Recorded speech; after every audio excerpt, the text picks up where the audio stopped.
I'll be free until the end. Crib outside the city, I don't feel safe in my hands. Took so many years, I'm just waiting for the wins. I'm in debt to no one but the one who took my sins. I do it for real, there's no reason to pretend. If I do it once, I do it again. Add it up, bankroll, euro, peso, add it up, I'm just doing me, everything is on me, oh you matter what, add it up. What it do, everybody? This is your boy, back, first episode on 2021, the KikBack season 3. It's, I started in 2019, so I just say it's season 3. 2019, 2020, 2021. But I appreciate y'all for rocking out. This is the first show of the year, and we started off with a bang. This is a important year for Beaumont. We have elections running. A lot of people pay close attention to the presidential race, and they paid close attention to what was happening in Georgia. Well, we need to pay attention to what's happening in Beaumont. And I have a guest who is running for mayor of Beaumont, Texas for 2021. And she is bringing unity. She's trying to give Beaumont a culture that I think that we're lacking, to be honest with you. It's a lot of voices that's quiet in Beaumont as far as like different cultures, like let's say the Hispanic, let's say the Cuban, let's just say the African, these people that are in the city that's quiet that we don't hear about.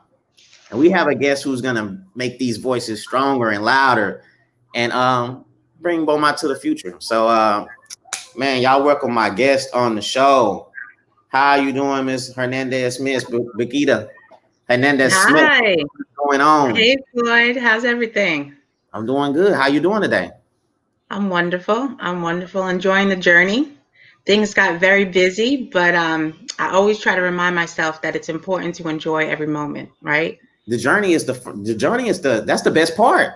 Yep, the journey is the best part. The people, the experiences, good and bad, everything. Everything is great. And especially where we are now in our world, where we have, we've experienced so much death, so much loss.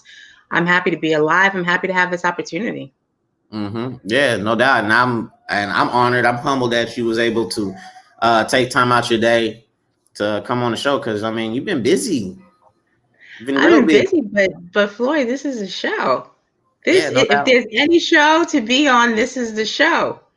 So I am very honored to be here. I appreciate you. Let's start off. Why don't you explain yourself for people who was like, yo, who is this lady that's running for Beaumont that I've been seeing on social media that's been here in Orange and helping people in Lake Charles and been in Beaumont helping and faces just all over the place, So what's going on? Explain yourself to the people. Yeah. So hi, people. My name is Biguita Hernandez Smith. Some people call me B. Some people call me Biguita. I think a lot of people are asking how to pronounce my name, however you would like. It's a complicated name, and my mother gave it to me, so I will stick with it. So I have been doing a lot in Beaumont. Been living here for quite a while.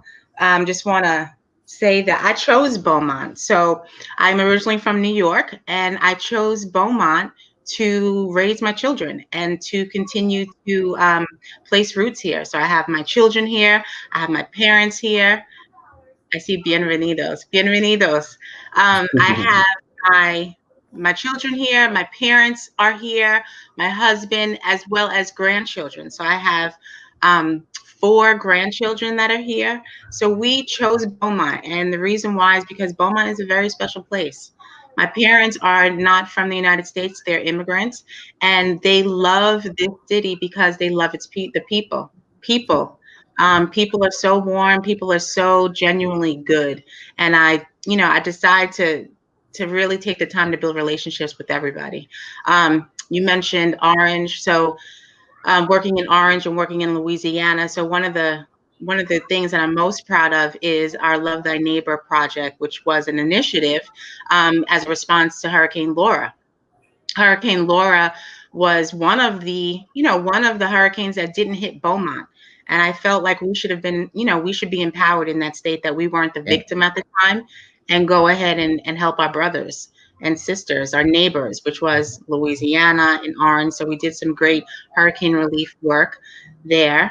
I am running for mayor. It's huge. It's a great opportunity. I filed the other day, and I did a video, but it was very emotional. I don't take things like that seriously, especially in the light of what our country is going through right now. So to be sworn in and to take the oath to uphold the Constitution was very important to me. So running for Beaumont, I don't want to, ramble on, but I have a workforce and economics development background and experience, done tremendous work in the United States, and doing great work here in Beaumont. Yeah, you said you got emotional. I seen a video. You saw the video? Yeah, I seen the video. What made you get emotional again? I mean, what? It was so funny because one of the women at the city clerk's office, her name is Stephanie, and she was so great. And she's like, I was about to leave, and she's like, "Oh my God, I didn't swear you in." So I was reciting kind of what she was saying, and part of it is what I said. I, Biguita Hernandez Smith, vow to uphold the Constitution of the United States. Like, that is deep. You can see what our country's going through. It's in a divided state that needs to be healing. And just to be able to have the opportunity to lead an initiative, to lead a city, to heal part of the United States is huge. And I take it very seriously.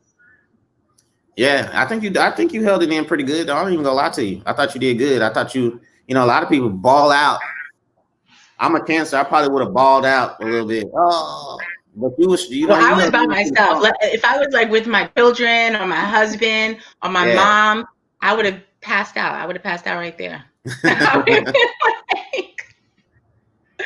I would have been like, oh my God, but it was good. It was, I think it's special. It was special because it was a moment for me. I did it by myself. And it was special. It was very special.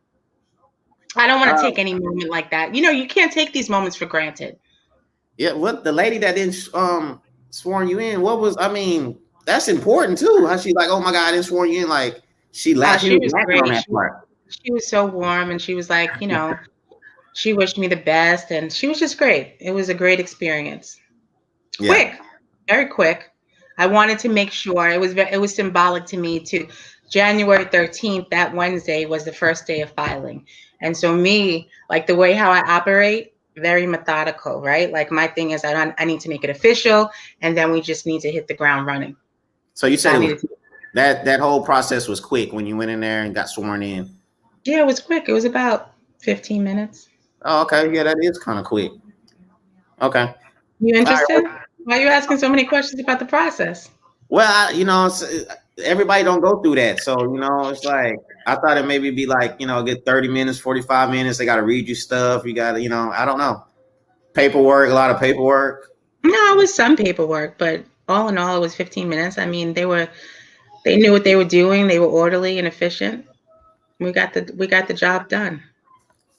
Okay. Michelle was talking about we need new management all around, starting here at the local level. Yes, we do. We will now. Becky, she's not going to run again, so it's definitely going to be new management.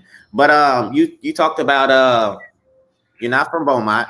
How long have you been in Beaumont, and why is this election this year important to you? So I've been in Beaumont a total of almost 5 years. I've been connected to Beaumont for much longer than that.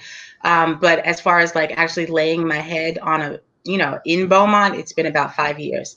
Why is this election so important?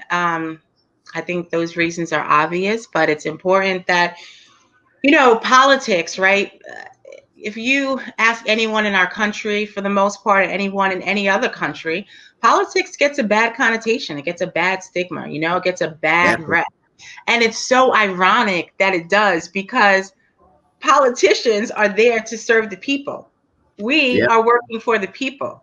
So my thing is that, and what's interesting is that, you get to points in life and phases in life. Never did I think, any time before the last 2 years that I would run for office.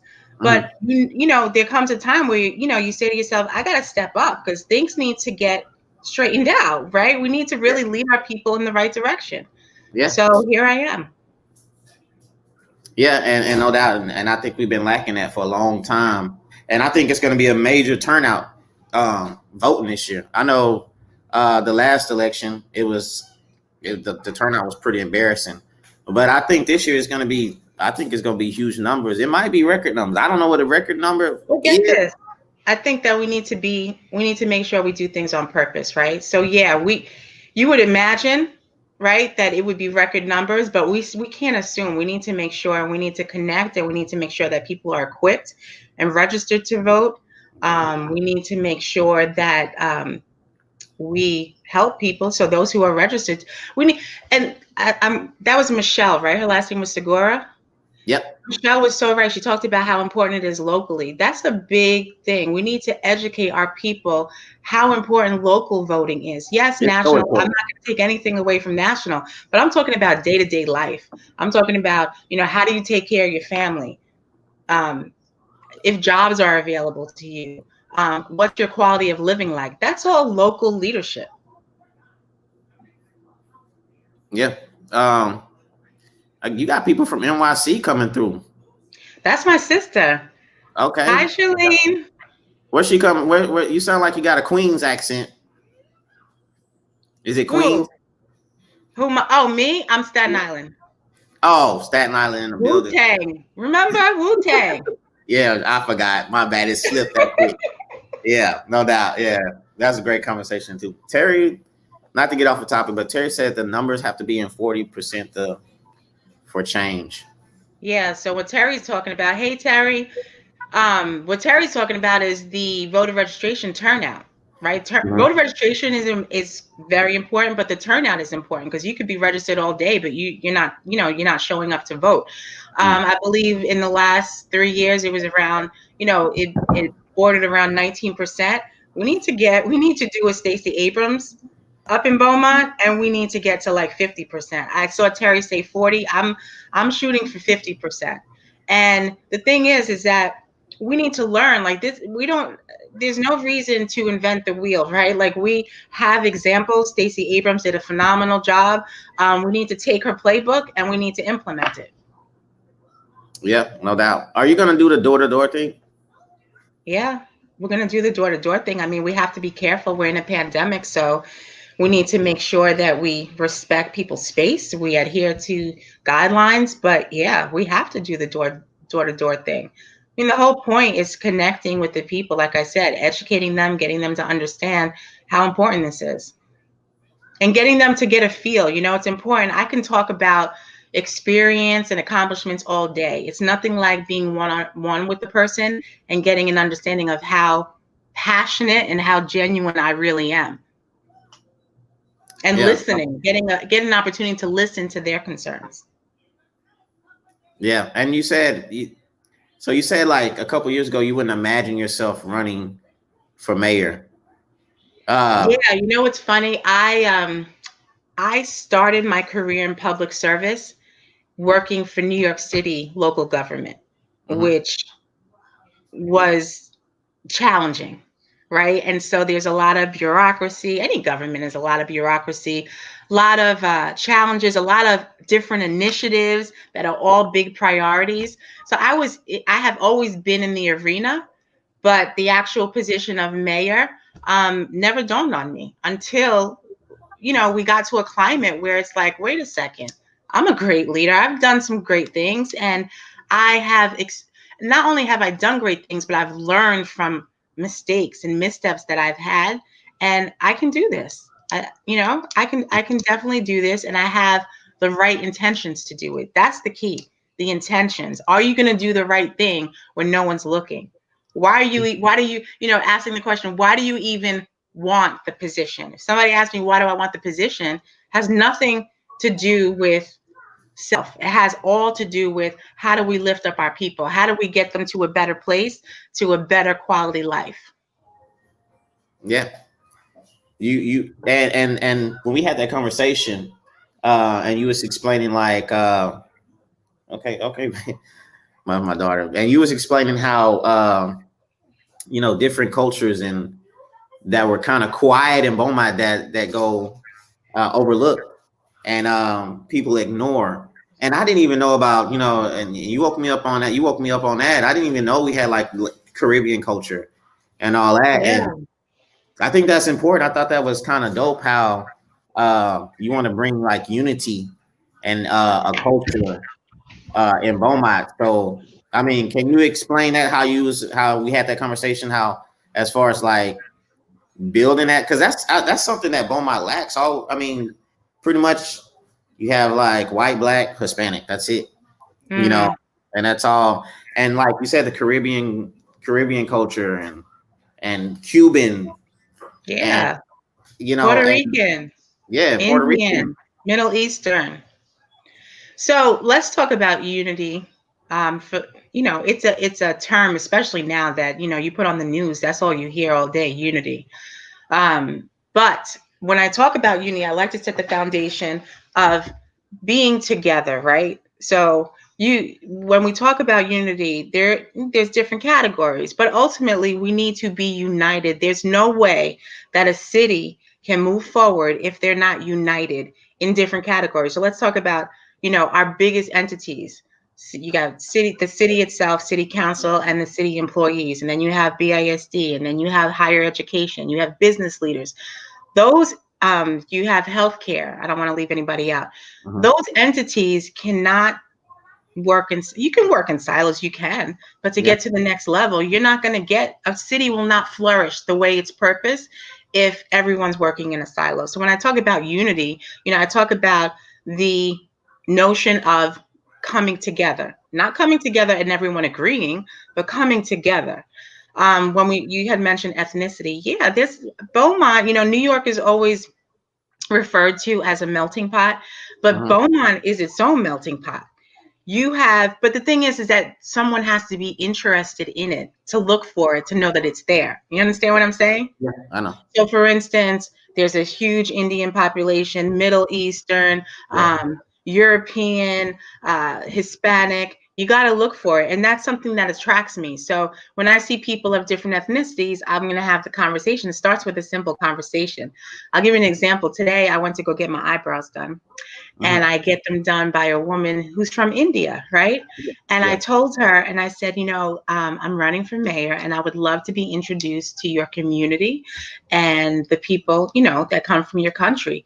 Do you know how happy this woman was? This woman was almost crying because Really? not because she knows me. Like I go to get my eyebrows done all the time, so she knows me. We've spoken on different topics, so she knows how genuine of a person I am. But Mhm. then to be able to say, and can you connect me with your people, right? Yeah. Can you connect me with the people that are important to you? I want to know what their concerns are, what interests them. They chose Beaumont too, so they should be fairly represented. Yeah. I work with a few Indian uh people, man, and yeah, you're right. It's a huge a large number of people that live out here that's from India and stuff Yeah, like that. yeah. And to think about this, Floyd. Like people from another country chose our city to raise their children, to start their business. You understand what I'm saying? That's an honor. So we should equally and reciprocate that honor by getting to know who they are and what's important to them. Terry said, "What's your goal for the first 30 days as mayor?" Well, Terry, the whole 30-day thing, I don't so you and I have spoken about work. Work is important to me. It's important to start the work as soon as possible. We're doing work right now. So in addition to campaigning, it's important to be able to make the impact. People's question is, can she do the job? Can she make the impact? Can she do the change?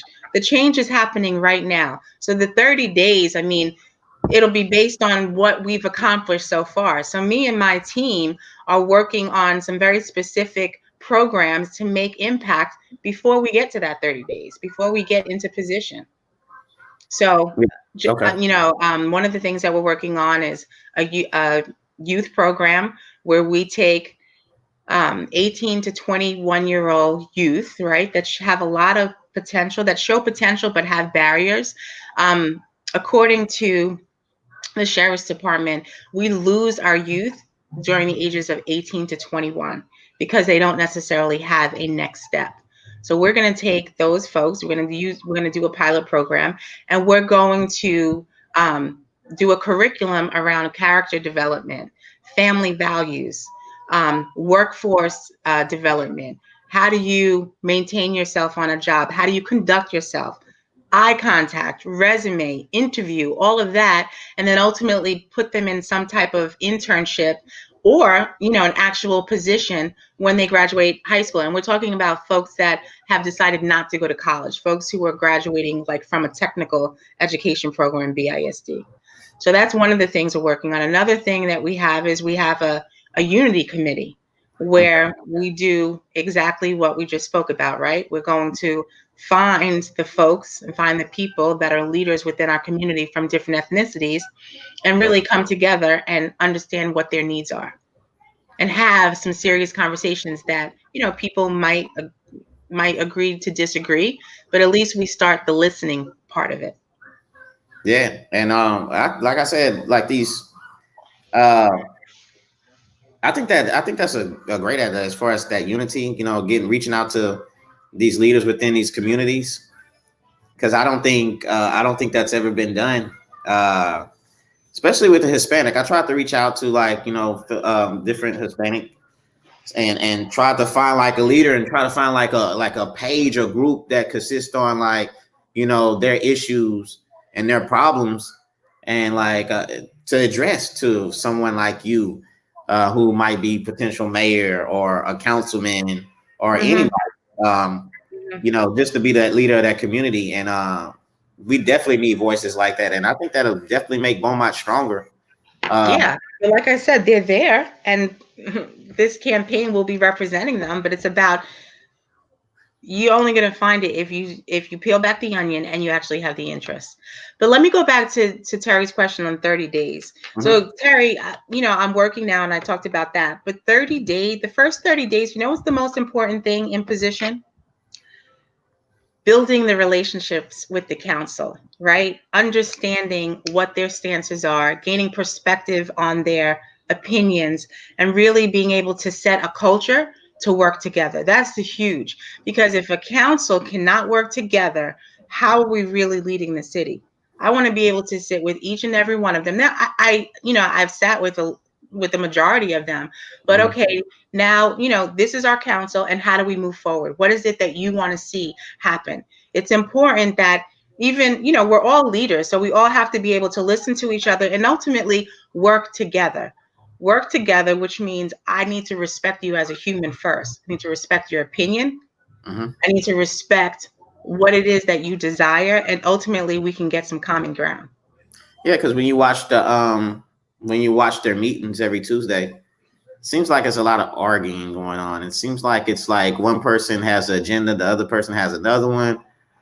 They don't hear each other, and it's almost sometimes it's comical when you watch. Yeah, I meeting. will not. I don't. Floyd, that I'm not I'm not a throw nobody under the bus type of person. My thing is that how I will approach that is, what do we have now? What's the current environment, and how do we make it better? It's not. You'd be surprised why people cannot work together, and it's about really being able to break down those barriers. Yeah, no doubt. Mary said, who influenced your decision to run for mayor? Who influenced? So I had some thoughts about it. It's a big decision, so I kept those thoughts to myself for a little bit. But there was a moment where one day when me and my husband were sitting at the dining room table, and we were just discussing, what our plans are, what do we want to do, in our next steps. And he said to me, he's like, B, I really think that you could lead the city in a mayor's position. And I was like, it was kind of confirmation to me, because I had already been thinking about it.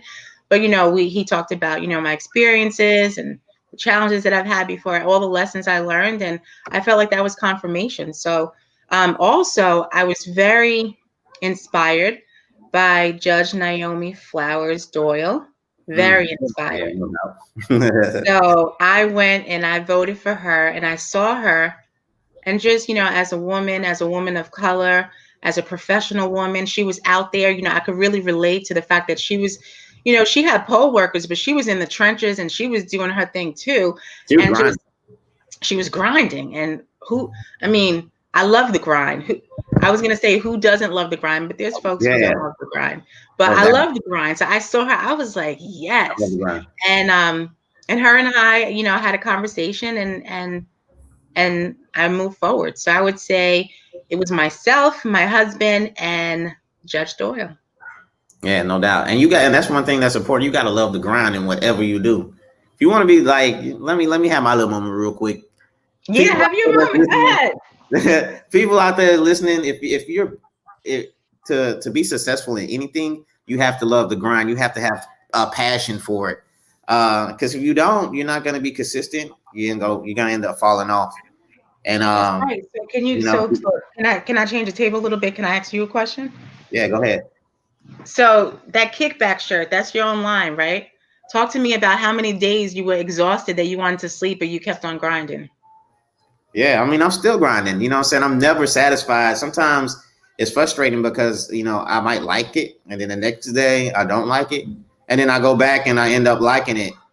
And it's like, I want to put the product out, but I'm like, nah, let me wait and work on some more stuff. So, I mean, I'm never satisfied. Like I'm always, it's just a forever grind. And my job consists of, I'm an operator. So, when I graduated, they have other different, not to get off a subject, they have other different operator pages. When you graduate for process operator, they have these big, huge pages and stuff like that. So I was noticing that a lot of minorities wasn't getting their questions answered when they asked the question in these groups. Like they ask this question, nobody comment. Somebody else asks a question, it's like 30 comments. It's like inbox me, call me, and stuff like that. So what I did was I created a page for minorities and for operators. If you graduate, like you said, what to expect on interviews, how to interview, resumes. We had people that knew how to do resumes and that. And to make a long story short, I probably applied over 300 applications all over. I'm talking about all over America, even in China. I was trying to. The grind was consistent. I'll wake up 3 a.m. I'll look on Indeed, Glassdoor, and all that, and I'll put in my application and stuff.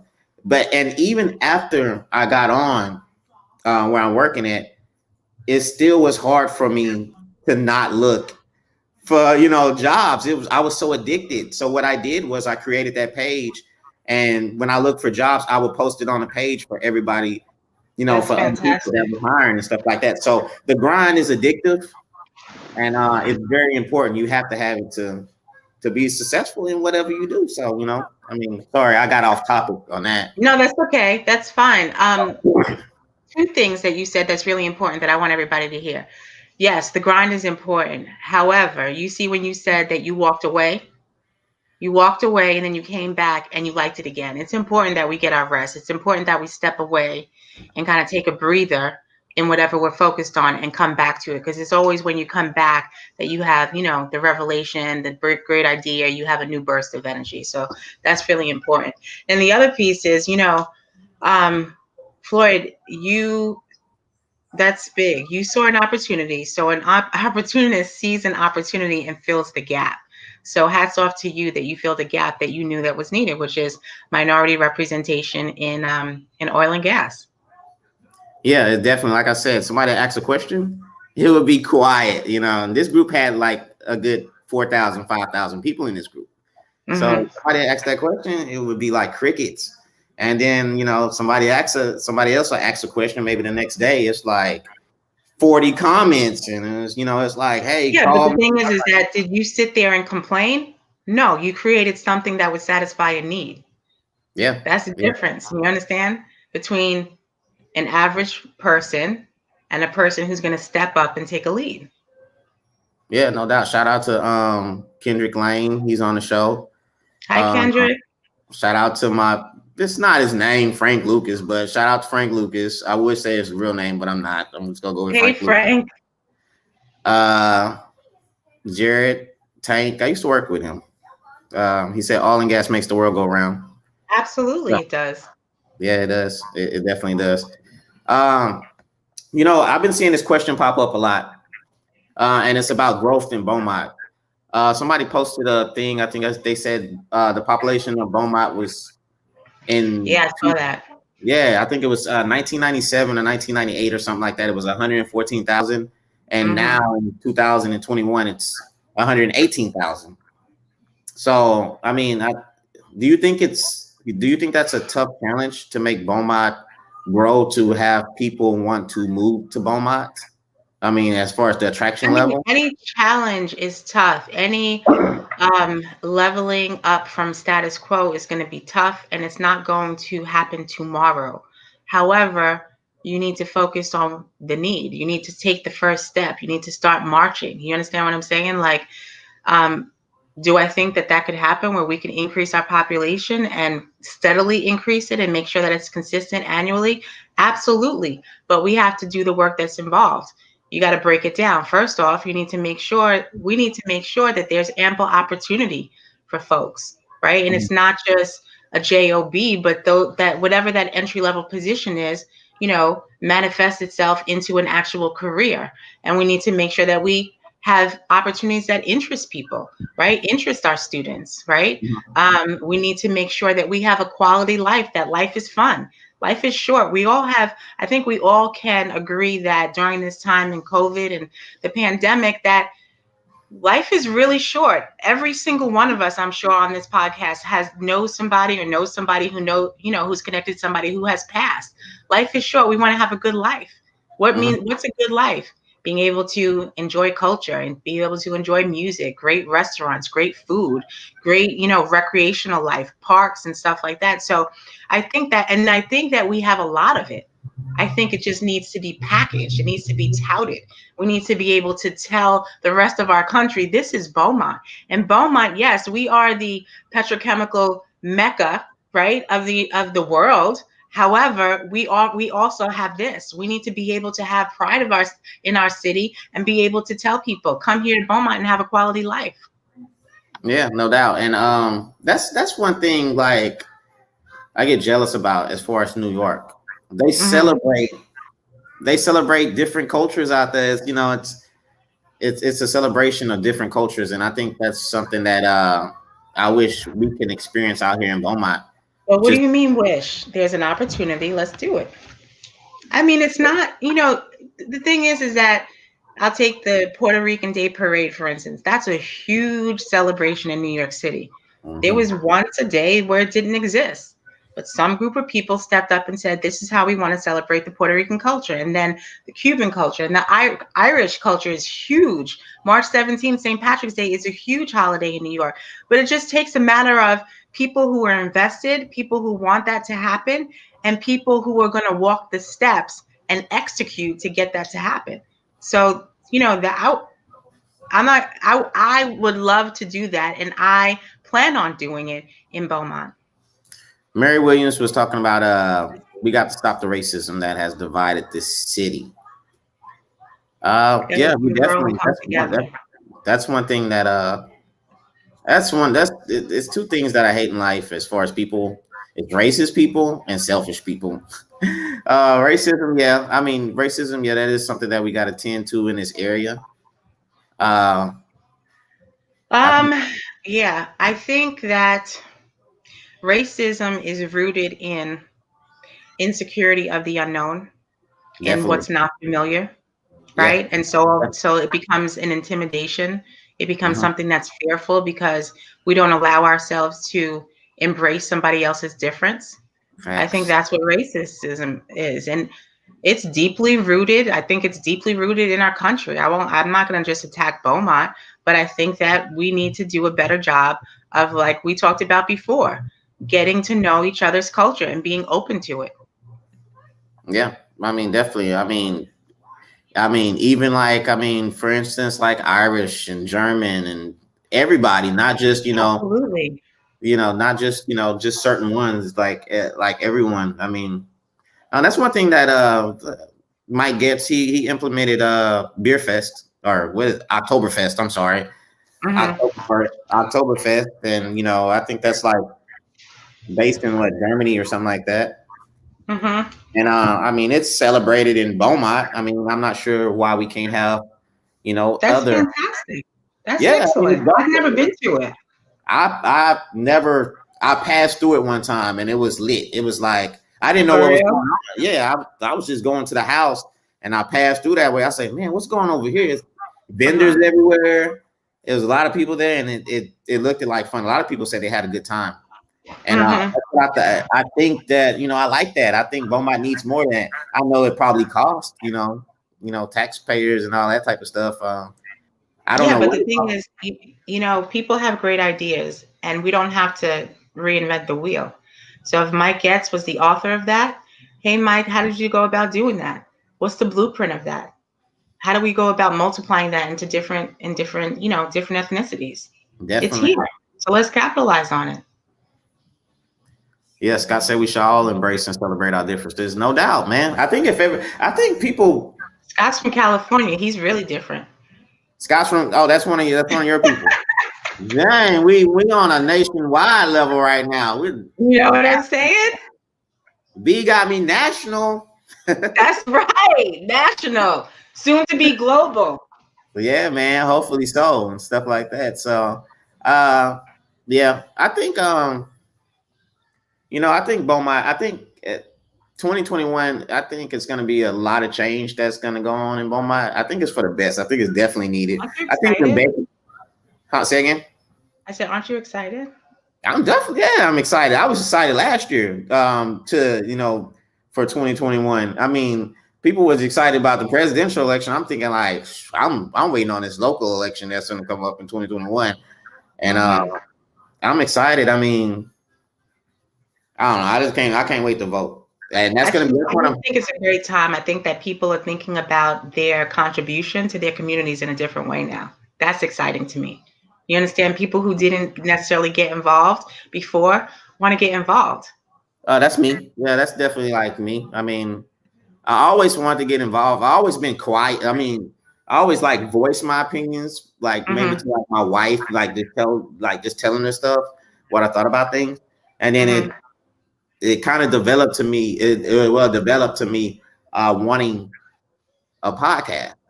So that's what kind of developed into the podcast, and That's then excellent. doing audio and then video, and then now doing this. It's just Did your wife push you? uh I'm not gonna say she pushed me. I'm not gonna hate on my wife now, but she definitely uh supported it. She Yeah, that's definitely wonderful. is a big supporter, and that's important too. That's important. Definitely. Yes. To have But a as far spouse as who's supportive, yeah, she absolutely. definitely supported. But as far as like pushing, I think I push myself harder than anything. It's just a motivation. It's just something about me motivating. I like talk to myself and just I don't know. It's crazy, but if it's something that I want to do, oh man, it's like you said. I embrace the grind. I love the journey. I like to look Yeah. back and the different growth and be like, man, I remember Yes. at that point. You Yes. know, it's How powerful is that? like with Nipsey. Like Nipsey used to say, like it's a marathon. So you don't see the finish line from the start. You work your way there and Mm-hmm. stuff like that. And when you eventually cross that finish line, you can look back and Yeah, but uh, there's never really a finish line. You understand? There's always a on to the next. At yeah, least in my life, I've always looked at that like that. Like that. There's never a finish line because there's always something else that you can do to rise up to the next level. But the marathon is so important, and I know it's kind of cliche to say that, but yep, just victory lap. Yep. yeah. Um, I'm gonna listen to that when I get off. the marathon is so important because there's so much that happens in that journey. There's so much to learn. There's so much impact that you can make before you get to where you're going. Yep. Okay. Shout out to my boy Skinzo. That was one of my questions. I was gonna get that to that Skins. I'm not trying to get off topic, but I guess we can indulge him with that. He was talking about what's your views on better schools. Bettering the schools. Yeah, better in the school system. I think that first of all, I think that I want to put. We have great leaders in BISD. I think there is transformational change that's happening. I think that, a lot of times that we throw darts because it's not exactly how we want it.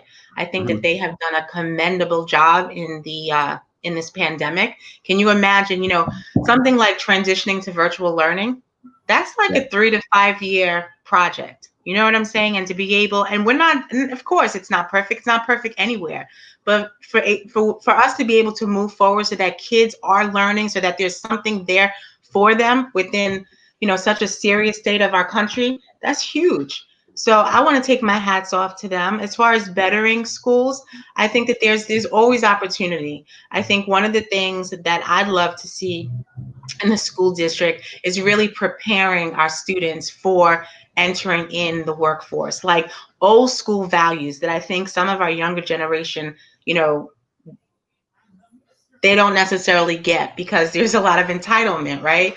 With our younger generation, we have done better economically than our parents, and with technology, they're able to have things at their fingertips. So I think, taking a step back and talking about work ethic, simple things like teaching about what does it mean to be to work on time? What does it mean to be responsible and to complete your work, to adhere to a deadline, to be able to work with your fellow colleague, to be able to have respect. I think those soft skills I would love to see at a very, very young age in our school system, because it's empowering. Because you could be educated all day long, but if you don't have the proper work ethic, first of all, you're not going to be successful in your job. And, ultimately, you're not going to have your job because people, you're not going to be competitive. Yeah, that's true. I'm not going to hate on the young generation out there, but even when I went to college, because I went back later in my later years, but you notice like a lot of our youth, they used to come in class late. Class started, they're coming in class late.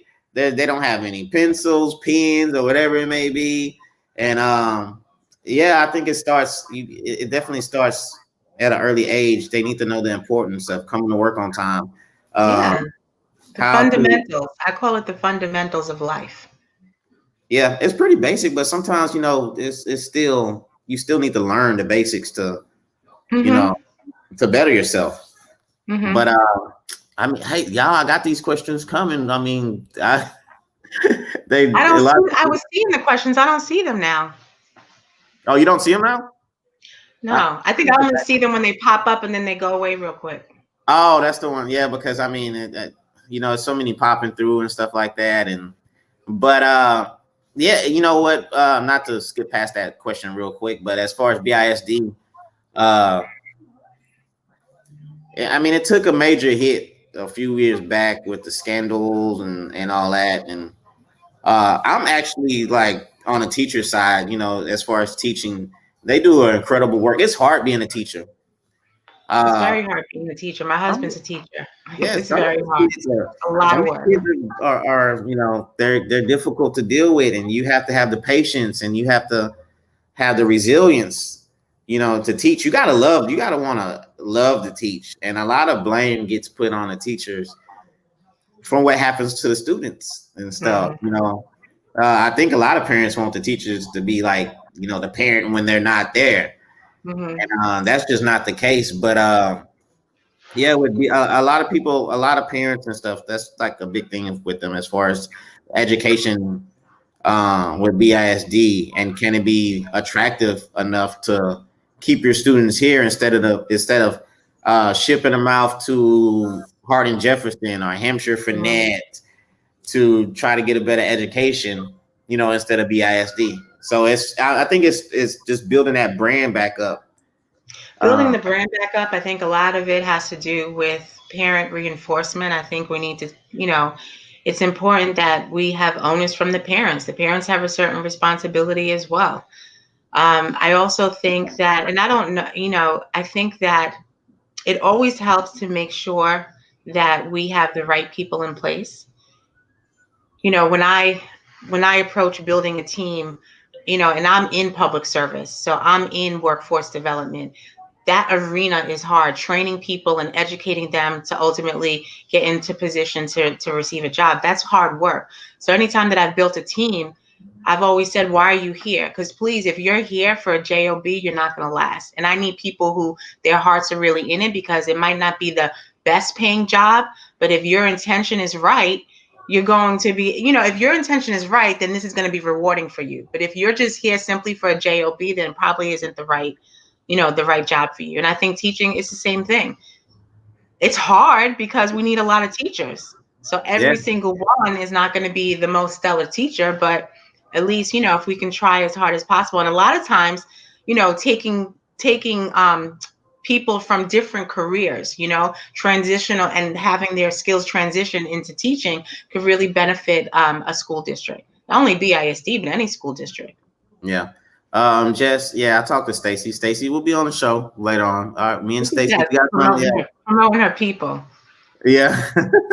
Stacy, don't worry. Stacy will be on the show in a couple weeks. You know what I'm saying? We chopped it up. Albert said, how would you manage the council when it's arguing, going back and forth in a disrespectful way? Before that, I think there's certain expectations that need to be set before we even go into a session. I think it's important for a leader to communicate that. I think it's important for everyone to agree on that. I'm not going to say that I'm not going to say that it's foolproof, that it's guaranteed, that if expectations are set, things won't go astray, but there has to be a culture that everyone adheres to. Things that I've seen, with, like I said, I'm not going to speak directly about anybody, but when you work in a team setting, there has to be a level of respect and a level of decency in everyone. Otherwise, you don't deserve to be there. And especially if you're a leader.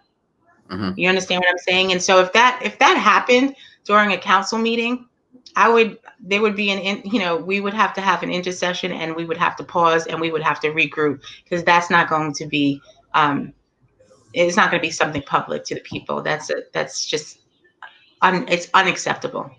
Unacceptable. I think it is unacceptable, especially in the public. We don't want to see our leaders, arguing and defunct like that. It's like, when you said, like you said, it's so important. I always say this as a leader. You understand, like, we're taking on responsibility and we have a job to do, but you really need to take into account how many people are looking at the leader. The term follow the leader? There's certain people who don't ask questions, they just follow the leader. So when we're out there and we're supposed to represent our people, we need to do it with tact and dignity and respect. Otherwise, we don't deserve to be there. Yeah, I mean that's definitely true. AJ, AJ could be up there with you. He's running for council, so he is. It could be a whole different look up there as far as the council seating. So I think that's a pretty great question for him, because hey, y'all could too. Y'all both could be possibly up there, and and we don't want to see that. We don't want to see arguing, bickering back and forth between our leaders that we elected to bring Beaumont to a better future. So yeah, but it's important, like from the beginning, that a certain tone is set, a certain culture is set, and that everybody agrees to it. Well, whoever's going to be up there, all grown adults, all have dealt with challenges, all have had responsibilities. We should be able to tactfully agree on that one thing, that we would respect each other. We should always, and let me just close with this. Mm-hmm. And always have the expectation that someone's going to disagree with you. We're different. Everyone's not going to have the same opinion. We come from different backgrounds. We have different experience, different perspectives. So you got to all from the get, know that when you walk in, someone is not going to agree with you, and you need to be okay with that. Mary is really not too fond of my guests. Guest is definitely not a leader. I'm gonna post a lot of comments. I mean, it's not gonna be one side. It's gonna be what the people want to hear. Mary's saying guest is definitely not a leader. We respect your opinion on that, Mary. You know what I'm saying? He needs to get gone. Well, hey, the people got to vote him to get gone. To be gone or whatever. But Jess been very adamant about the crime. I was gonna get to crime, Jess. Calm down, Jess. Jess been on the crime thing for about 10 minutes. I was gonna get to that. That's one of my questions or whatever. The crime in Beaumont. Do you think we can handle that? Do we need to implement some programs for our youth? Well, the program that I talked about the youth, it stems from crime prevention. So when I talked about the group of 18 to 21, that's where we lose kids, and for the most part, we lose kids to crime. That's one of the programs. So on my team are law enforcement leaders that Okay. are devoted to the impact of this program. Because the thing is, it's simple. When our young people are idle, right? What happens when you're idle and you're bored and you don't have nothing to do? You go out and commit those crimes, or you You're go going out to and get into a mess. You're going to be in a place where you're not supposed to be. So we're going to do this as a pilot and see where it takes us. If it's impactful, I think we need, the crime that's happening. I think that it's very challenging, and I'd love to have this discussion with other law enforcement leaders. But it's challenging when someone has been in the trenches of crime for a while to get them away from crime. I think so. And so we'd have to think of different tactics to do so. But what I think is powerful is looking forward and saying, we don't want our kids going there. How do we get our kids not? Because ultimately, all of our, criminals were children. They were children. They saw things, crime, appeal to them. How do we appeal to them in a different way?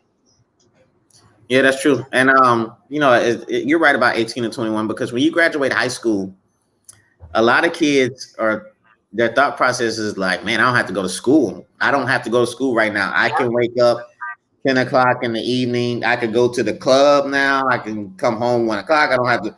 And you get used to that, and you get comfortable. And, But if you are in a structure, see that's what we were talking about, right? So like if you graduate, and let's just say that you're not going to a 4-year college and you're not going to a 2-year college, but if we have a program that's structured to say, and this is that group that's not going, and these are their next steps, and we follow up with them. You understand? The structure is everything, and we make sure that we tap into their talents, get them to be empowered and understand what they can contribute to our city, to our world, and position them for success. And that means jobs, right? Workforce, getting them into the workforce. And I say this, and I'll say this time and time again, and not only the job, you're going to start somewhere, but make sure that there's a trajectory of a career, of continued success. Yeah, no doubt. And to stay on crime, do you think when I had a conversation with a certain councilman, he said that Beaumont PD was lacking a lot of they had a lot of open spots, open availability. Do you think that we need more law enforcement in certain neighborhoods to control crime? How do you feel about that, as far as like, not the program that you just said, which is dope, which is great, but just getting a hold on crime itself? A lot of people don't go to the mall because they think they might get robbed or targeted or something like that. Is it just the city? I don't have the actual numbers in terms of how many patrol, how much patrol we have at a certain given time in a certain area. I don't have those numbers. What I will say is that I think that we could always use more. We could always use more eyes on our city. The thing is that we have to attract people to law enforcement as a career. And the more that we're able to do that and diversify the recruiting efforts around that, I think that could really help. I also think what's really powerful in terms of crime, because there's this fear, right, of law enforcement. There's this fear of police officers, and it's divided. It's another thing around unity, right? And the more that we can better those relationships, And I was speaking to a major the other day. I won't mention his name without his permission, but he was saying, what I teach my team is that we work for you. You understand? Like, I'm here to secure you. That same guy that I arrested that got out on bail, the next day, it's my responsibility to secure him. I have to make sure that he's protected. Like, think about that. That's really powerful, right? So we need to make sure that our residents understand that our law enforcement are here for them. Yeah, And we need to, there's obviously, there's not every law enforcement officer is not perfect. Yeah, and I had a conversation with a lady yesterday, and we was talking about this. We was talking about as far as like law enforcement having like being more involved in the community, like maybe do like a toy drive, maybe do like something for Thanksgiving, or like show your face in these communities to these kids, and it doesn't like you said with the fear thing. I mean, I think eliminate that. Show that you're a real person. I think who does a fantastic job of that? Constable Christopher Bates in Port Arthur. Yeah, he does. He's a fantastic guy. He's law enforcement, but you'll see Chris, and Chris will engage with everybody on Facebook. Chris he just did a toy drive. He's very accessible. The more that you show people that you're humane, you're human just like them, you're accessible, and this just happens to be your job, right? The more that we can build those relationships. Yeah, and that's what I think. I think they need to just be more involved in the community, man. I mean, you don't have to show that fear thing and just ride around and just don't indulge, and I mean, being involved in the community that you're serving, I think it will help you. It will make your job a lot easier and fun. Yeah, it definitely will make it fun. Councilman Neal, he said, do you agree to keep the tax rate where it's at?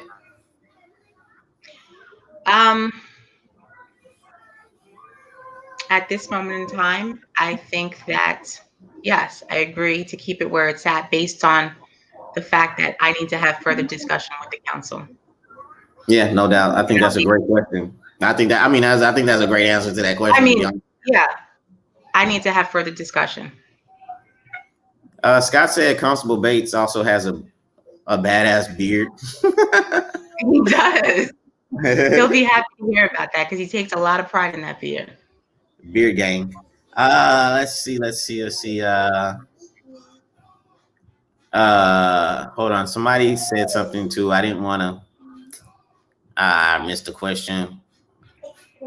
Mary's talking about the city's annual budget. I don't know if you know all that information yet because you're not the mayor, or I don't know if you get that information right now. I mean, I'll try to answer. I mean, I'm somewhat familiar with the budget. What was she asking?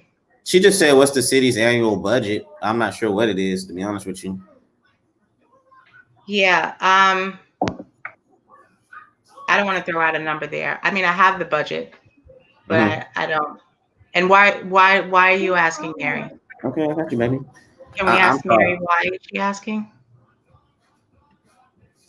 I don't know. I looked at it one time, the city's budget. That was a while back to see like what goes to where or whatever, but I don't even know if that was a correct thing or whatever. Now, there's a huge allocation to capital projects. I know that. And in terms of infrastructure, because I know that this is a question. So in terms of my stance on infrastructure, in terms of because I was thinking about this today, and in terms of streets and repairing streets and things like that, I think that we really need to look at it. I talked about this before in terms of, equity amongst allocating the monies towards the streets, but I think that we need to better interpret why we want to fix our streets, right? We want to fix, there's two reasons, because we want to be able to utilize them in the best way, right? And that they actually are vessels to where we need to go and where traffic is accessed the most. But And this is one of the things that came. This is one of the things that came to mind. Streets are also a part of quality living. And I think when you take those two things into account, I think that we would better have we'd have a better allocation in terms of how much money we spend on each area. Yeah, it's been a lot of complaints about the brown water in Beaumont. I haven't. I've been blessed to not experience that, but I've seen on a few Beaumont pages that people have been posting pictures of brown water, and Terry's been very vocal. Yeah. As far as the brown water situation, he thinks that the council and the mayor have been like ignoring this problem. Is this something that you're gonna try to get control of? Because from what so first off, it's appalling to me to know that anyone is consistently opening their faucet and seeing brown water. That's crazy to me. No, that's a necessity, first off. Second, I want to reference what Becky Ames had talked about in her announcement for not running this week. I think it was Wednesday she made the announcement. She talked about how important it was to have facts. And I think there's a lot of people talking about things that bother them without having the full, true picture of what is going on. So when I talk about brown water, like I said, I think it's appalling. I've heard many things about the fact that the maintenance is not consistent, or that there's another contractor who's conducting the maintenance and so on. I'd have to see those things for myself, and I have to make an assessment based on facts in order to have a true understanding and also a next step forward. Does that make sense? Yeah. So I can comment by saying it's appalling. It needs to be fixed. It definitely needs attention on it ASAP.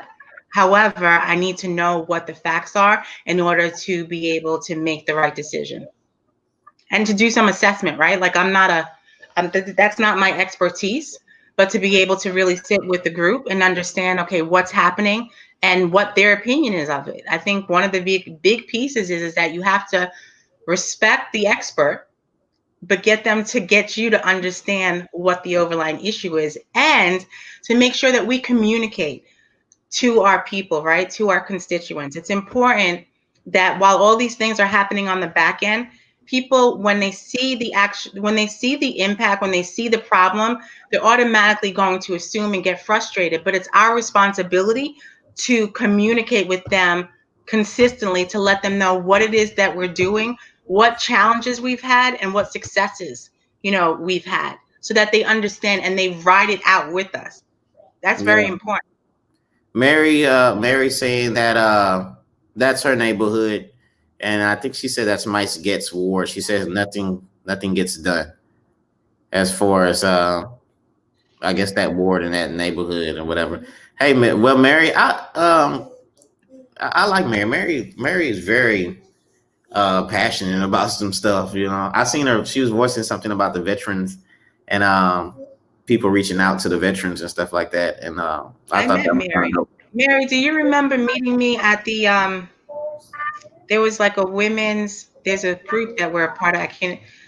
The Successful Women group. I know I met you before, but anyway, it's nice to have you on the show with us.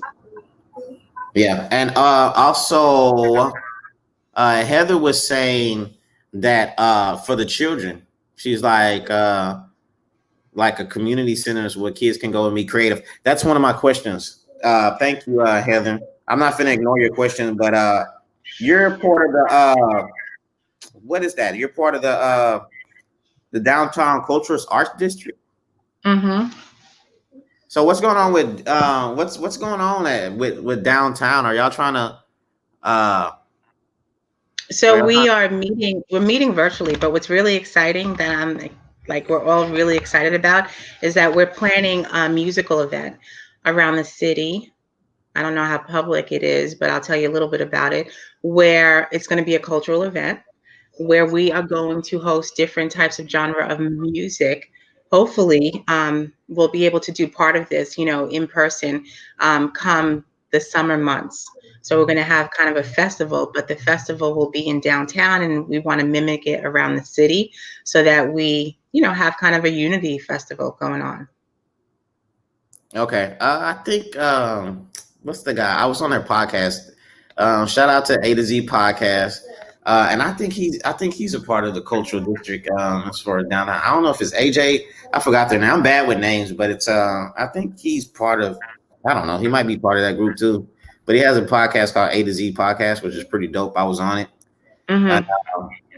He was talking about like downtown and what are they trying to do to make it like creative and bring business. Aaron and Zach. Yeah, because Jess, you was on there too. Yeah, Aaron and Zach. He was talking about something about go ahead, I'm sorry. He was talking about something about the downtown, like the arts district. I think Jess is, that might be a different thing. Yeah, Jess is the president of the council, and so I'm on it, and we're planning that summer festival, but we're also looking into a project that we're working on where we provide residential living to artists downtown, and that's really powerful because we've always heard of the term starving artists, right? Artists, I mean, that's their passion. They bring quality of life and culture to our city, but we need to make sure that they too have affordable living and that they're part of the downtown area where we're trying to build the culture. So that's another exciting project. I think downtown should have a culture. I mean, a lot of successful cities have. Their downtown is, it has a culture. It's where you want to be. It's where the action at. Yeah. I think I know Steve Fitzner. Hey, Fitz. Mary said it was the she said it was the Southeast Texas women of influence. Yes, Southeast Texas Women of Influence. Yes. Yeah, that was the group. Shout out to you, Mary. Albert Turner said, "How do you feel about staff evaluation assessments for the city of Beaumont from the top all the way down? Staff assessment." That's a great question. So very important. I think that it needs to be done very gingerly. So when you walk in, and if I'm elected, which I'm claiming that I will be the next mayor of Beaumont, it's important, right, to show the staff that you're in partnership. It's not about, hey, I'm the boss and I want to know what's going on. It's really about really understanding and appreciating the work that has been done and understanding if there's opportunity to do it better or do it different. So staff assessment is huge. I think it's very huge. We want to make sure that the right people are in the right positions. We want to make sure that they're actually doing the work. We want to make sure that there's expectations set and there's goals met for them so that there can be progression. But again, it's about, approaching in a way where we are partnering because we want to make, we together want to make the city better and not just playing, boss. Yeah, Jess, she is pretty passionate as far as like making Beaumont a better place, a better city. She's involved with a lot of things.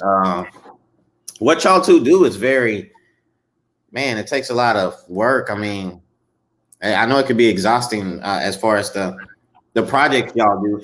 Can you talk about Love Thy Neighbor? I'm not going to try to keep you all day because I know we've been over an hour and stuff like that. But that time goes by fast, right? Yeah, it went quick. It always goes by so quick. Love Thy Neighbor. So Love Thy Neighbor started out as a hurricane relief initiative. It got a lot of response, and not because we, did something new. We came and we gave hurricane relief, but it was about the sentiment. When we wore the shirts, Love Thy Neighbor, people felt a different way. It was about, having this measures of going beyond yourself and loving on your neighbor. So what I plan to do, and it'll always be a hurricane relief initiative, but I really want to make this the brand of our unity initiative, right? That's what it's about. Our neighbors right down the street, our literal house next door. How do we get to connect with them better? And it's by, unveiling what the difference is and appreciating it. So the Love Thy Neighbor, soon to come, will be the brand that will represent unity here in Beaumont, Texas. Another question is, Miss Winston, Thank you. She's Thank way in you, Ohio. She's in Ohio too. Nalina. Thank you, Lanina. Nalina, I want to pronounce your name correctly. She said Yeah, we she's way in appreciate you. I Ohio. appreciate you. She's from Beaumont, but she's living in Ohio, I believe. I don't know Oh, if she. Okay, Scott, you from the north end? I'm sorry. I was going to say North. Let me be political. You're from the north end? no, Shout out to the north end, Scott. say how Okay. you say it. Huh? Say it how you say it. Oh, what? The North, we say North. We put like the NAWF, whatever. But Scott, shout out to you being from the north end, man. That's what's up. North side alumni. But, Let me one ask thing. Scott. So, Scott, do you agree? I talked about the importance of the streets. Usually people think of the streets, well, we're not going to, this street is not important because it's not a major traffic way and people don't utilize it often. But I think the streets are a part of quality living. Do you agree, Scott? I think it does agree. Scott, that's my boy, though. I'm acting like I don't know Scott. Scott's my boy. Scott. Yeah, that's my boy. But I think he does agree. Okay, Miles Haynes. He's new to the show. Hey, Miles. Man, I'm getting off track. Okay. Yeah, but yeah, he said yeah. He said he agrees. Another thing is, okay, with Becky, she wasn't too available. I don't know if you're a mayor, you can be available to the public social media wise. I don't know how that works. I didn't research it. I'm not even gonna lie to you. I don't know if you can or not. But will you be more available to the public as far as people reaching out to you, asking questions? Or are you gonna leave that up for the council? No way. So I think we all have a job. We all have a job to serve the people that we've committed to serve. I think that there's a balance. I think that I would make sure, I will always be accessible and I will always try to answer a question as soon as possible. However, we have to make sure that our people know that we are, we are busy and so things may take some time. But in terms of how else will I know if things are impactful? How else will I know, get a true understanding of the interests and concerns of the city if I'm not available? And it's a tough balance because, as a community leader, as a leader in any case, leading a team, leading people, we have a lot of responsibility. It gets very busy, but we always have to have a time to have an ear have to allocate the time to have the ear to the ground. Otherwise, we're just going through the motions. So I need to hear from my people. Yeah, and another question, I think is Elliot Williams. I didn't know I didn't ignore your question. I seen it. He wanted to know what separates you from the other candidates that you believe so.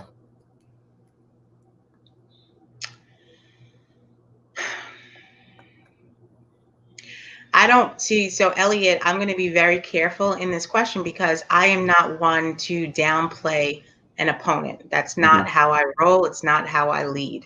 So I will say what I believe my best qualities are. So my best qualities that I'm particularly proud of, that I've really nurtured and really got better, is the fact that I am authentic in nature. I do not attach myself to something that I do not care about, because if you don't care about something, you're not going to invest in it the way you need to. I am thorough. Right? Anybody who knows me knows that I am very methodical.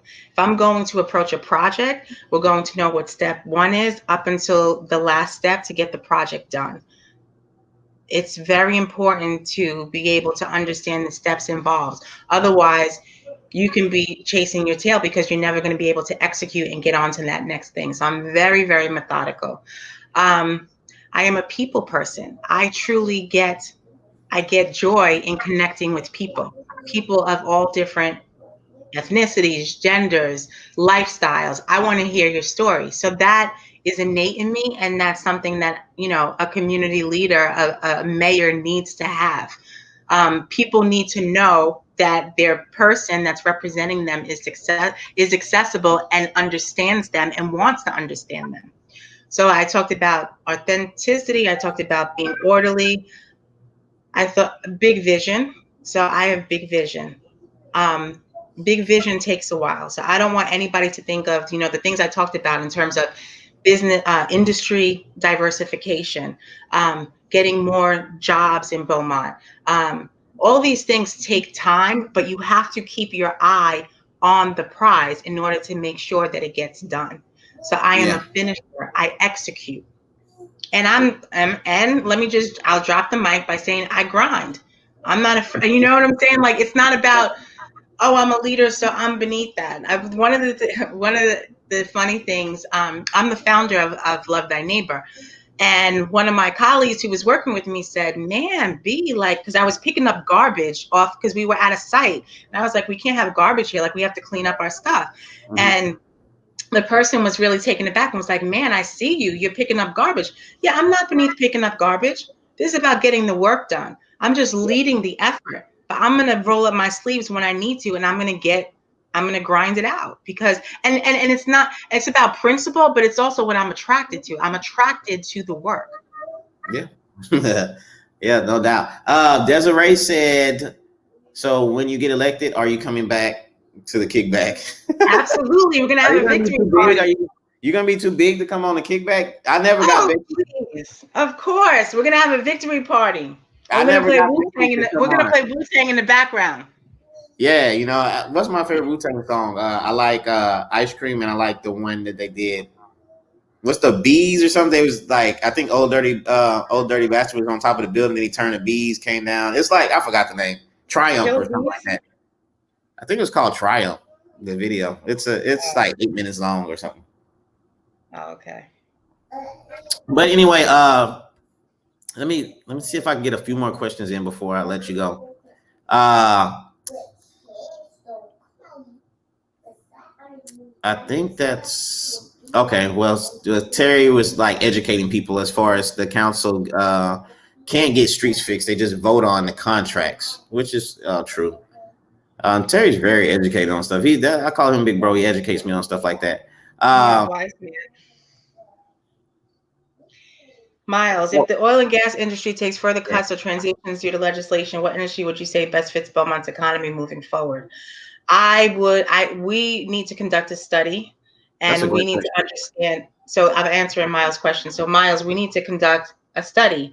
Currently, what are our students interested in, especially in career and technical education? The other piece is we need to connect. So one of the things that really interests me is understanding, we have businesses that are attracted here, and we need to understand, like, I really want to plot this out and say what businesses have visited Beaumont as a potential place to house their business and operations, and why did they leave?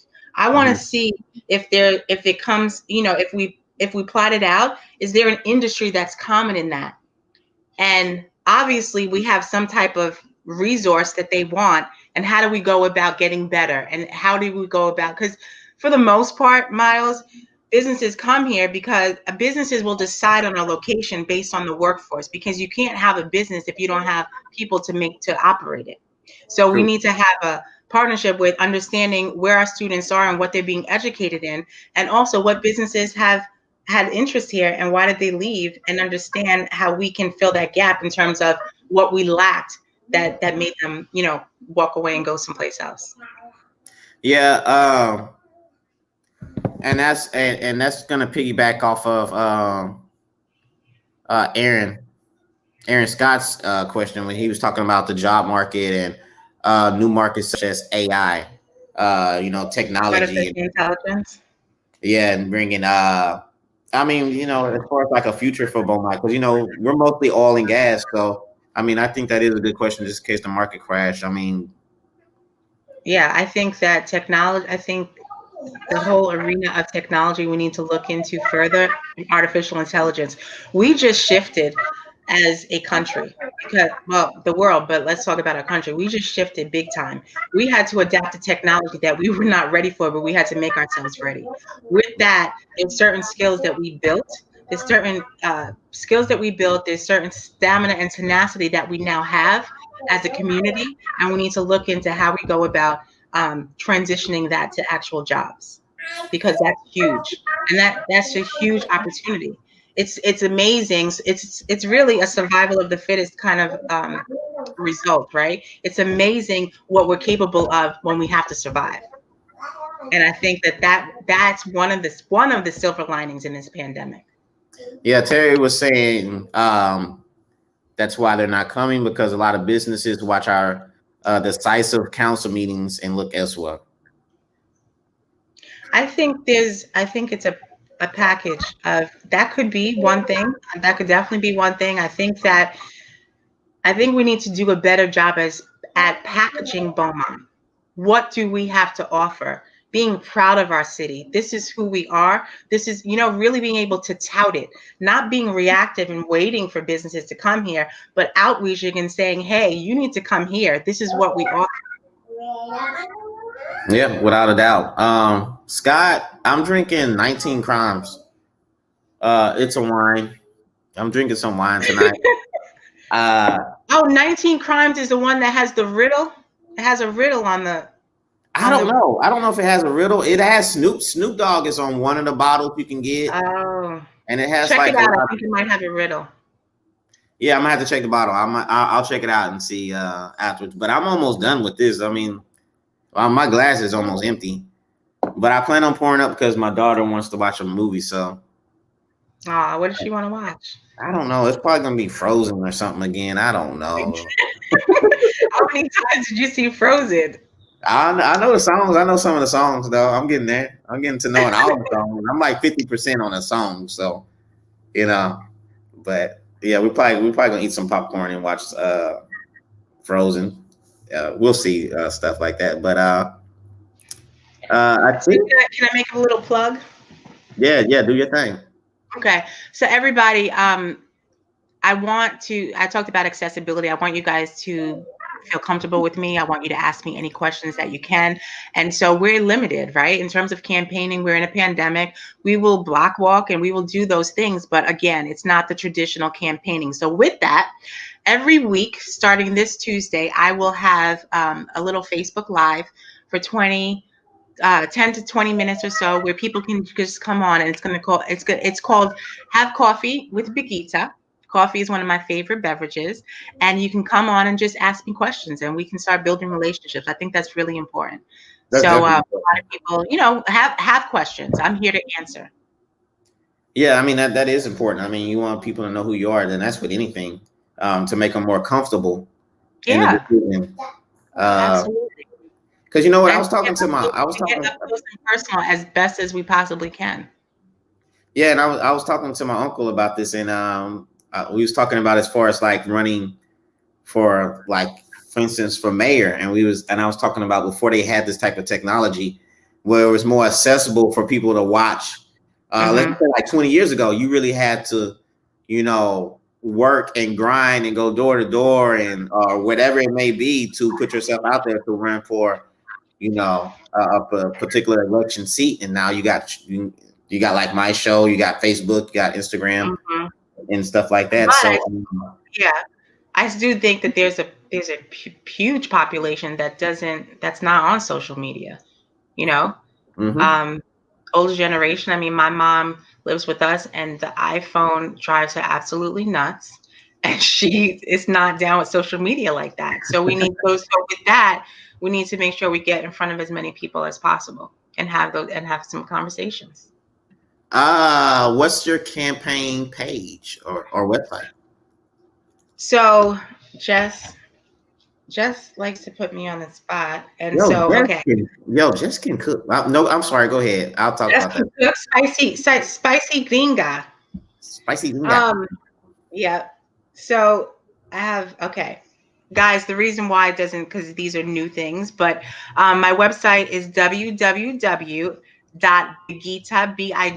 BIGUITA 4 mayor mayor.com, and my email is big.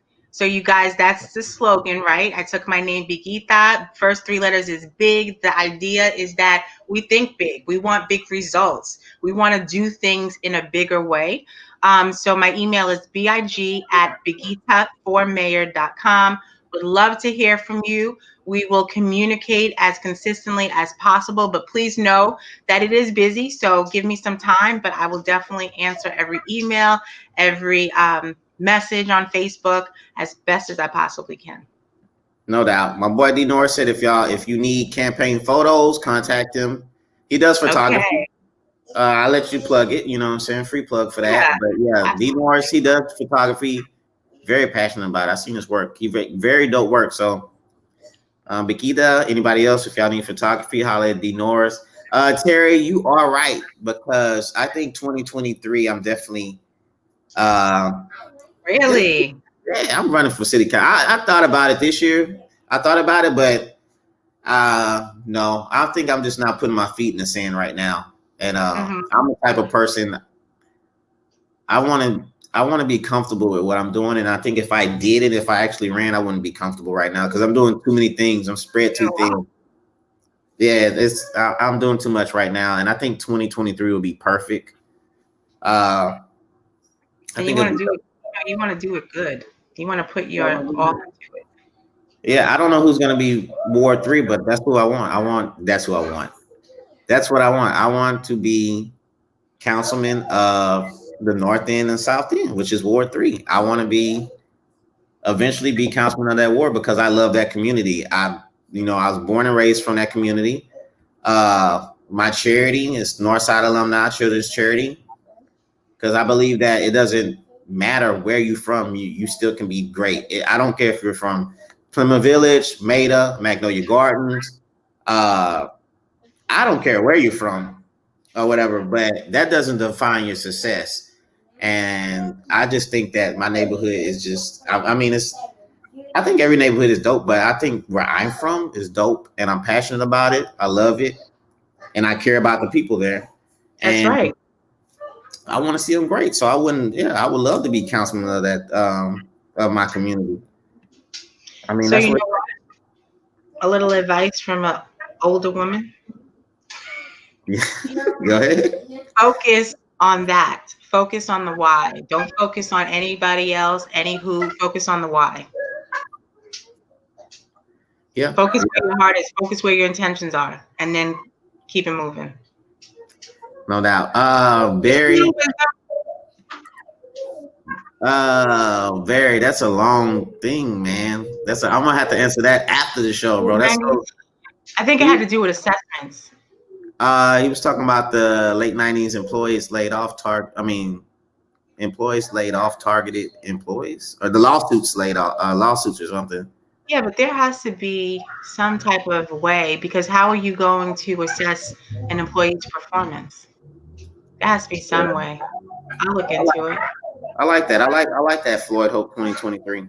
Terry Look said at you. I like that. Yeah, I like that. Shout out to Ava. She's like a mentor too. She's wonderful. She's dope. She's a really dope person. I'm glad I met her. She was on the show too about the census and stuff like that. She educated me on the census and how important it was. I didn't know how important it was till she told me. It's very important. It's really important. You know what? Ava is one of those leaders that her heart is in the right place. She's doing things for the right reasons. Yeah, no doubt. Yeah, a person that love Ava for that. You want to have in your circle. Thank you, Ava. Terry said he's gonna run in 2023. We're gonna run together. Terry said me and him are gonna run together in 2023. Okay, that's what's up, Terry. I'm gonna hold you to it in 2023. So that's gonna be here before no time. Yeah, no doubt. Hopefully the show is like really big and stuff like that too. But yeah, and Albert, he's coming on the show pretty soon too. We got something in the works too with Albert. So is Albert's coming on the show? Yeah, I think it's February the 5th. I think it's the date. I gotta look at it. I think it might be February the 5th, something like that. He's coming on the show. Okay. Should be pretty dope. Yeah, it's gonna be fantastic. Yeah, no doubt. Another person, right intentions. Yeah. Well, B, I appreciate you coming on the show. I appreciate you taking out an hour and 30 minutes of your time on a Friday, because you're busy. You got like 3-4 cell phones going off all the time. So, I'm up to 2. 2, yeah. So I'm pretty sure them phones are probably lit up because you didn't took an hour and 30 minutes out your time to come on the show and bless me. And I can't wait to watch. Thank you. I can't wait to watch. Thank you, everyone listening. I hope you guys enjoyed. Like I said, look forward to Tuesday, Coffee with Biguita, where you can continue to build a relationship and ask me all the questions that you'd like.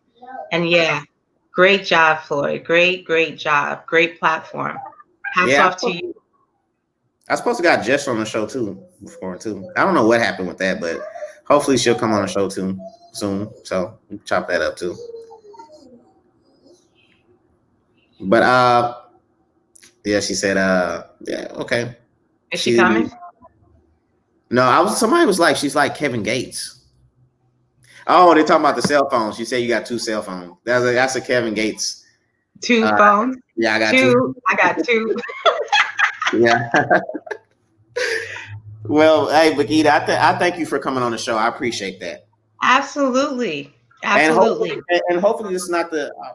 I hope this is not the last time we have this conversation. No, I expect to be invited on May 2nd. Yeah, and before that, and before that, like anything you have like implemented going on in like the city or something like that. Cool. Yeah. I would love to. Okay. Well, I thank you for coming on. I enjoyed you. I enjoyed everybody. I enjoyed you. Thank you so much. Love you guys. Have a great night. Be careful. All right. Take care. Be safe. All right.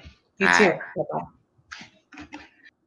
Man, it feels good. It feels great to be back starting off the new year. I took a couple weeks off, and it feels so dope to do the show again. And man, dope guest, man. She's running for mayor 2021. Hopefully she answers y'all questions. Hopefully y'all got more comfortable with her. I didn't expect the show to be an hour and 30 minutes, but you know what I'm saying? Sometimes when the conversation is going so good, you know, you keep it rolling. You don't want to end it or whatever. But I thank everybody for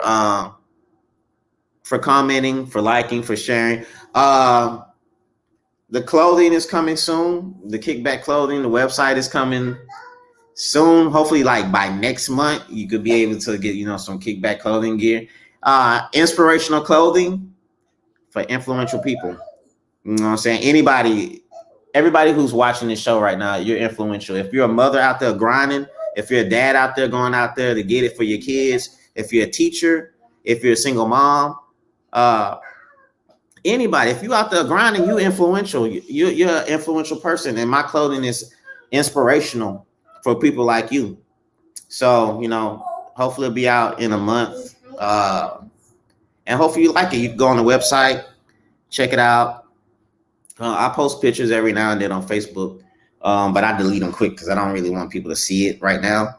But you know what I'm saying? Like I said, give it like a month and, you know, you can order it online and hopefully you'll like it. But the next show, I have a brother, he's running for BISD. I think it's like district number 2, something like that. I don't know.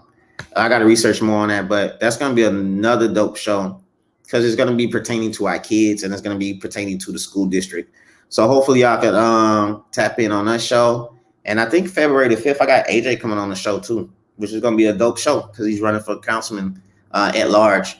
And hopefully I can get a few more, y'all. Hopefully I can get Ava to tap in. Hopefully I can get Mary to come on the show. Big bro Terry. Hopefully I can get you, Jess. Hopefully I can get y'all to come on the show and we could chop it up too. Also, I expect exciting things about this year on this, as far as the show, as far as my charity, as far as the clothing line, and as far as me as a person. So, but anyway, man, I don't want to keep y'all all night. I thank y'all for tapping in. I'm not running for mayor, Aaron. You know what I'm saying? Stay tuned. Like they said, 2023. It should have been 2021. I'm not even gonna lie, but 2023, I plan on running for councilman on Ward 3. I don't know if it's gonna be Odwin. He might retire by then. He might tap out by then. You know what I'm saying? Who knows? He might tap out by then. You know what I'm saying? Once a real North End alumni start running. Nah, I ain't gonna say that. But shout out to you, Odwin. Samuel. I appreciate the work you did, but I think it's time for new leadership. I thank you for taking on that role for the North End and the South End and doing your thing. But You know, everybody has his time. What's up, Skins? I'm gonna hit you after the show. Shout out to you. Hey, thank you, Steve. Mary, I inboxed you, so hopefully you responded to that. But I'm finna get out of here, man. I'm finna sip some more wine and watch a movie with my daughter. And y'all stay safe out there. Y'all stay positive. Y'all stay focused in whatever y'all doing. And you know, if you're from Beaumont, you might see me riding around, doze off the Jeep tomorrow. So be safe, y'all. I'll holler at y'all. 100.